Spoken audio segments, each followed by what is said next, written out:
तर वांद्रे किल्ल्यावरील दारू पार्टी प्रकरणी ऐतिहासिक वास्तूवर दारू पार्टीला परवानगी मिळतेच कशी असा सवाल विजय वडेट्टीवार यांनी केलाय। संबंधित अधिकाऱ्यांवर कारवाई झालीच पाहिजे अशी मागणीही वडेट्टीवार यांनी केली आहे।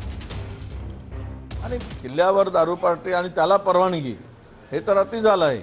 म्हणजे ऐतिहासिक स्थळांचं पावित्र्य नष्ट करणं हा त्यामागचा उद्देश असा मला दिसतोय। तुम्ही परमिशन देताच कशी? जो कोणी परमिशन दिला असेल ज्या अधिकाऱ्यांनी त्याच्यावर कारवाई झाली पाहिजे। ऐतिहासिक स्थळामध्ये असे दारू पार्ट्या होता आणि उत्पादन शुल्क विभाग जर त्याला रितसर परवानगी देत असेल तर ते लाच घेऊन परवानगी दिलेली आहे, पैसे घेऊन दिलेले आहे आणि त्या पवित्र स्थळांचं पावित्र्य घालवण्याचं पाप या लोकांनी केलेलं आहे। स्थानिक पातळीवर आघाडी करून निवडणुका लढवल्या जातात। जिथे जमेल तिथे जमवतात, जिथे जमत नाही तिथे जमवत नाही असं विजय वडेट्टीवार यांनी म्हटलंय। अनेक ठिकाणी एकत्र येत आहेत। जिथे जिथे लोकांना वाटतंय, स्थानिक लोकांना वाटतंय त्या ठिकाणी ते एकत्र येत आहेत, एकत्र बसत आहेत। त्यामध्ये बसपा हे बसतंय, मनसे आपला राष्ट्रवादी पवारसाहेब बसतायत, उभाटा बसतंय। अनेक ठिकाणी ते झालेलं आहे। काही ठिकाणी वंचित बरोबर अनेक ठिकाणी युती झाल्याचं आम्हाला दिसते। जिथे जिथे स्थानिक पातळीवर अनेक आघाड्या करून निवडणुका लढल्या जातात। या स्थानिक स्वराज्य संस्थांमध्ये कधी काही महाविकास आघाडी किंवा इंडिया गठबंधनचा विषय येत नाही। जिथे जमेल तिथे जमवतात, जिथे जमत नाही तिथे जमवत नाही।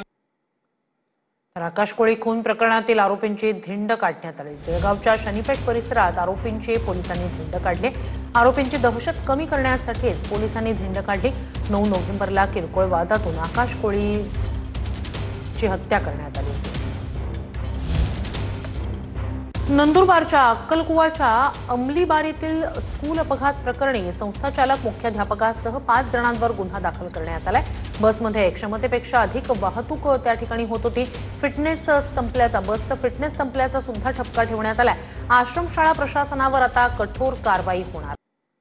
पुढच्या घडामोडीकडे कुणी स्वतःला बाहुबली समजू नका, अनेक बाहुबलींना आम्ही निवडून दिलंय असं प्रफुल्ल पटेल यांनी म्हटलंय। पैशाच्या आधारावर कोणी निवडून येत नाही, लोक पैसे घेतात आणि मत ज्यांना द्यायचं त्यांना देतात असंही प्रफुल्ल पटेल यांनी म्हटलंय।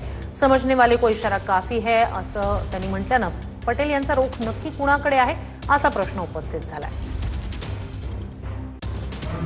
सक्षम हो, इतरांनी आपली चिंता करावं लागेल। आपल्याला इतरांची चिंता करण्यापेक्षा कोणी समजू नका की कोणी बाहुबली आहे आणि म्हणून ते निवडून येणार आहे, हे कोणी काय आहे।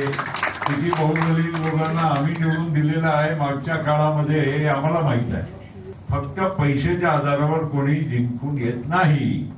लोक पैसे घेतात आणि वोट दुसऱ्यांना ज्यांना जिथे द्यायचे असते तिथे बरोबर देतात। समझने वाले को इशारा काफी है। पुढच्या घडामोडीकडे सोलापुरात सुशीलकुमार शिंदे आणि शरद पवार एकाच व्यासपीठावर येणार आहेत।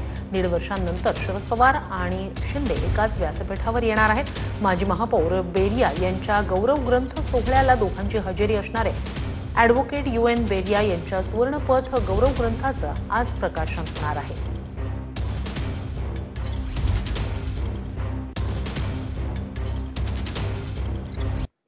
पुढच्या बातमीकडे कोलकात्याच्या ईडन गार्डन मैदानावर सुरू असलेल्या कसोटी सामन्यात कर्णधार शुभमन गिलच्या मानेला दुखापत झाली आहे। यामुळे त्याला हॉस्पिटलमध्ये दाखल करण्यात आलंय।